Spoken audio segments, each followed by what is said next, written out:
보고 싶은 고등부 여러분, 한 주간 잘 보내셨습니까?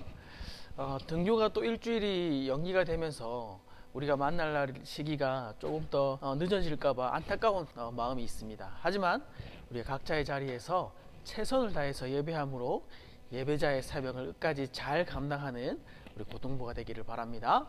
오늘 하나님께서 우리에게 주신 말씀은 마태복음 6장 13절 말씀입니다. 성경책을 직접 찾아서 함께 봉독하도록 하겠습니다. 마태복음 6장 13절 말씀입니다. 우리를 시험에 들게 하지 마옵시고 다만 악에서 구하옵소서. 나라와 권세와 영광이 아버지께 영원히 있사옵나이다. 아멘. 오늘 13절 우리를 시험에 들게 하지 마옵시고 라는 이 말씀의 대목으로 함께 하나님 말씀을 나누도록 하겠습니다. 말씀 나눌 때에 귀한 은혜의 시간 되기를 축복합니다. 시험 기간에 시험 준비를 하지 않고 열심히 놀았습니다. 그리고 시험 치는 당일날 시험 치는데 문득 고개를 들었습니다. 그런데 대각선에 앉아있는 사람의 정답이 보이는 거예요.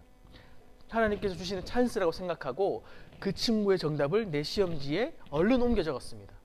여러분, 과연 하나님께서 시험 기간에 공부하지 않고 놀았다고 해서 눈앞에 정답을 보여주신 것일까요? 하나님은 결코 하지 않으시는 시험이 있습니다. 우리를 죄의 유혹에 빠지는 시험입니다. 우리가 이런 시험에 드는 원인이 두 가지가 있습니다. 첫 번째는 나의 욕심 때문입니다. 야고보서 1장 14절 말씀에 보면 오직 각 사람이 시험을 받는 것은 자기 욕심에 끌려 미혹됨이라 라고 말씀하고 있습니다. 둘째는 하나님을 대적하는 사탄은 우리를 유혹하기 때문입니다. 디모데전서 4장에 보면 마귀를 미혹하는 영이라고 말씀합니다. 사탄은 에덴 동산으로부터 아담과 하와를 유혹하여서 속이고 마침내 넘어지게 했듯이 사탄은 끊임없이 우리를 넘어지게 하려고 유혹의 덫을 놓고 있습니다. 이 유혹에 우리의 욕심이 반응하면 죄를 짓게 되는 것입니다. 우리는 이 유혹의 시험에서 이겨내는 싸움을 해야 합니다. 정말 쉽지 않은 싸움입니다. 여러분, 악마는 프라다를 입는다라는 말 들어보셨죠?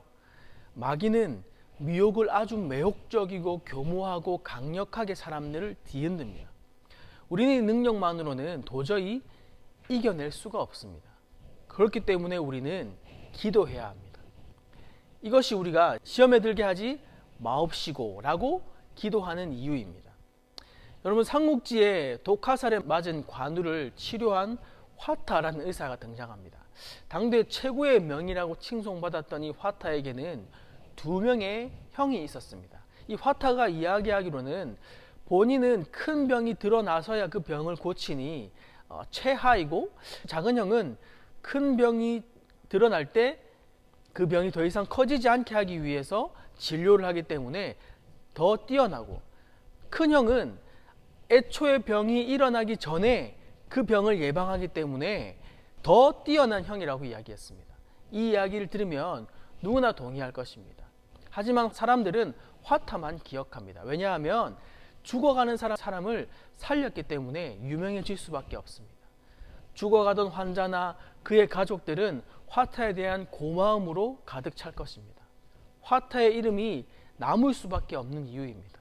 그런데 어쩌면 화타의 큰 형은 화타가 죽어가는 환자를 살린 것보다 더 많은 사람들을 살려냈을지도 모릅니다.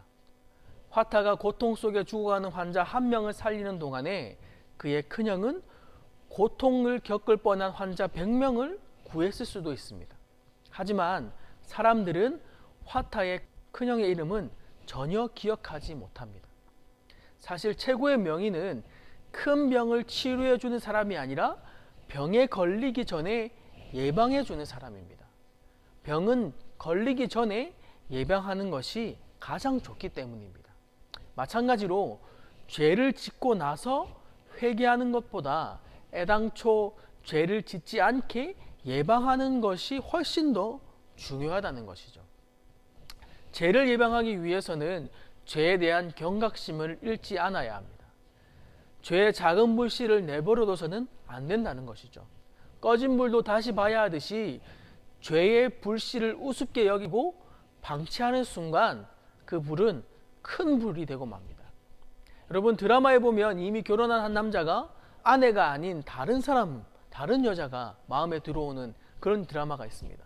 그럴 때 어리석은 사람들은 그대로 내 마음을 내버려 둡니다. 여러분, 그러다 결국 어떻게 됩니까? 아내가 아닌 다른 여자와 호감을 주고받기 시작하다가 결국은 돌이킬 수 없는 사이로 멀어지게 되는 것을 보게 됩니다. 왜 이렇게 될까요? 죄의 작은 불씨가 마음에 피어날 때 방심해서 그렇습니다. 죄의 불씨는 틈을 주면 어느새 살아나서 큰 불로 번지게 되어 있습니다. 죄와 싸우는 우리의 첫 단계는 경각심을 갖는 것입니다. 두 번째는 죄가 자랄 수 있는 환경을 제거하는 것입니다. 스포츠 경기를 할 때 홈 경기냐 어웨이냐 매우 중요합니다. 왜냐하면 홈그라운드의 이점이 많기 때문입니다. 환경이 승패에 끼치는 영향이 그만큼 크기 때문에 그렇습니다. 죄의 싸움도 마찬가지입니다. 우리의 의지만으로 이겨낼 수 있는 싸움이 아니기 때문에 할 수만 있다면 유리한 환경을 만들어야 합니다. 죄의 씨앗에 물을 주면서 죄가 자라지 않기를 바란다는 것은 어리석은 일입니다. 세 번째로는 예수 그리스도를 항상 바라보아야 합니다. 우리의 마음은 많이 생각하는 쪽으로 점점 더 기울고 향하게 되어 있습니다. 그래서 우리는 죄의 환경에 있을 때에 예수님을 바라보고 예수님을 떠올려야 합니다. 하나님의 말씀을 곱씹어야 한다는 것이죠. 히브리서 12장 2절 말씀에는 이렇게 말씀합니다. 믿음의 주요 또 온전하게 하시는 이인 예수를 바라보자. 우리의 삶 속에서 순간순간 죄의 유혹이 찾아오고 죄를 지을 환경에 놓여지게 됩니다. 그럴 때마다 예수님을 묵상하면서 죄에게 틈을 내어주지 말아야 합니다. 죄를 짓고 나서 회복하는 것이 아니라 죄를 짓기 전에 그것을 피해야 합니다. 그러므로 시험에 들게 하지 마옵시고 라고 기도하면서 죄에 대한 경각심을 갖고 죄의 유혹에 맞서서 오직 죄를 이기게 하시는 예수님만을 바라보는 우리가 되기를 소망합니다. 여러분, 이번 한 주간 살아갈 때는 죄에 놓여있는 나에게 경각심을 가지고 또한 죄를 짓게 하는 환경을 피하고 거기서 한 걸음 더 나아가서 우리를 온전하게 하시는 그 예수님만을 바라봄으로 승리하며 살아가는 우리 모든 고등부가 되기를 주님의 이름으로 축복합니다. 아멘. 이 시간은 함께 정성껏 준비한 헌금을 하나님 앞에 올려드리도록 하겠습니다. 화면에 나오는 계좌번호를 통해서 자신의 이름과 헌금의 제목을 기록하여서 하나님 앞에 정성껏 헌금을 올려드리도록 하겠습니다. 기도하겠습니다. 사랑의 하나님, 감사합니다. 오늘도 하나님 말씀 듣게 하여 주시고 은혜 주심을 감사합니다. 하나님, 오늘은 우리가 시험에 빠지지 않게 하는 말씀을 함께 나누었습니다. 하나님, 우리가 죄에 대한 경각심을 가지고 죄에 대해서 안일하게 생각하는 것이 아니라 하나님 앞에 경각심을 가지고 주님 앞에 기도하는 우리의 삶이 되게 하여 주시옵소서.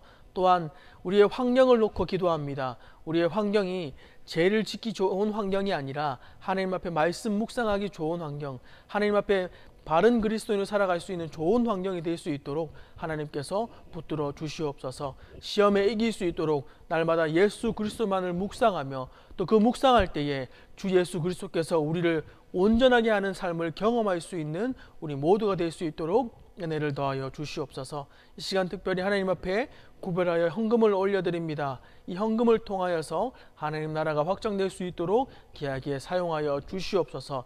또한 드린 손길들 기억하여 주시고 그 손길들로 말미암아 귀한 은혜가 될 수 있도록 축복하여 주시옵소서. 한 주간 삶 속에서도 주님만을 기억하고 주님과 동행하는 우리 모두가 될 수 있도록 은혜를 더하여 주시옵소서.